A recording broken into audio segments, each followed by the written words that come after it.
सद्गुरू श्री ब्रह्मचैतन्य महाराज गोंदवलेकर यांचं प्रवचन 13 डिसेंबर। भगवंताची सेवा शुद्ध भावनेनेच होऊ शकते। देह म्हटला की हृदय आणि इतर अवयव हे त्याचे भाग होत, पण समजा देहाचे इतर सर्व अवयव शाबूत आहेत आणि हृदय तेवढे बंद पडले, तर सर्व इंद्रिये शाबूत असूनही त्यांचा उपयोग नाही। याउलट हृदय चालू असून इतर अवयव जरी काम करायला समर्थ नसले तरी उपचार करून पुन्हा पूर्ववत व्यवहार चालू होण्याचा संभव असतो। फार काय, पण एखादा अवयव काढून टाकावा लागला तरी हृदय शाबूत असेल तर काम भागते, पण जर का हृदयच बंद पडले तर मात्र सर्व काही संपलेच।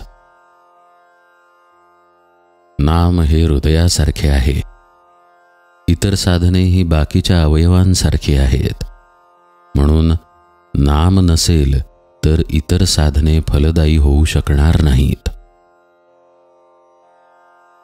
आता या जन्मात एवढे पुरे हा न्याय फक्त भगवंताच्या स्मरणाला तुम्ही लागू करता, पण पैसे मिळवण्याला किंवा विषय भोगण्याला मात्र तो लागू करीत नाही। याचे कारण भगवंताचे स्मरण केले नाही तरी चालते असे वाटते। प्रपंचात जिला प्रीती असे म्हणतात ती भगवंताकडे लागली की भक्ती बनते, प्रपंचातला लोभ भगवंताची आवड बनते। अशा रीतीने आपले विकार भगवंताकडे लावता येतात। एक प्रवासी होता, गाडीमध्ये त्याला जागा चांगली मिळाली म्हणून आपल्या स्टेशनवर न उतरता गाडी शेवटी थांबते तिथपर्यंत तो गेला आणि त्याच गाडीने तो पुन्हा परत आपल्या गावी आला। त्याचप्रमाणे आपला जन्म मरणाचा प्रवास चालला आहे। तुम्ही त्या प्रवासाप्रमाणे परत येऊ नका। प्रवासामध्ये केळी, संत्री वगैरे फळे घ्या, म्हणजे इथे घरे बिरे बांधा, पण आपले स्टेशन विसरू नका। भगवंत हे आपले स्टेशन आहे। अलीकडे शास्त्री पंडित सुद्धा सर्वजण भगवंताच्या उलट बोलू लागले आहेत, म्हणून आपण आधी आपल्या साधनाचा निश्चितपणा करावा आणि नंतर पोथी पुराणे ऐकावीत।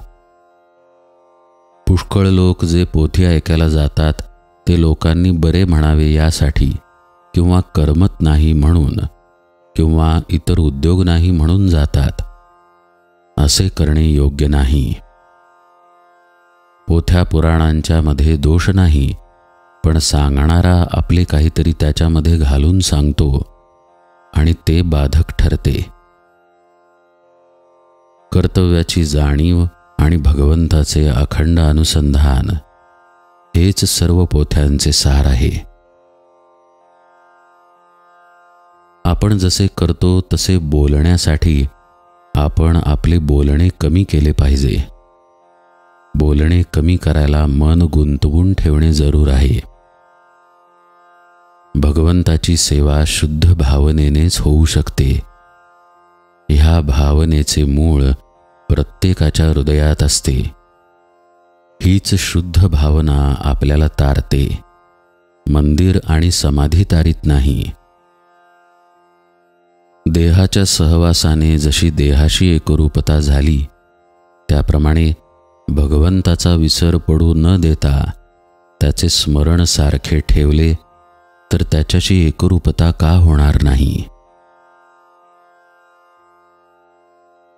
परमार्थ कितीही कठीण असला तरी नामाने तो सुसाध्य असतो।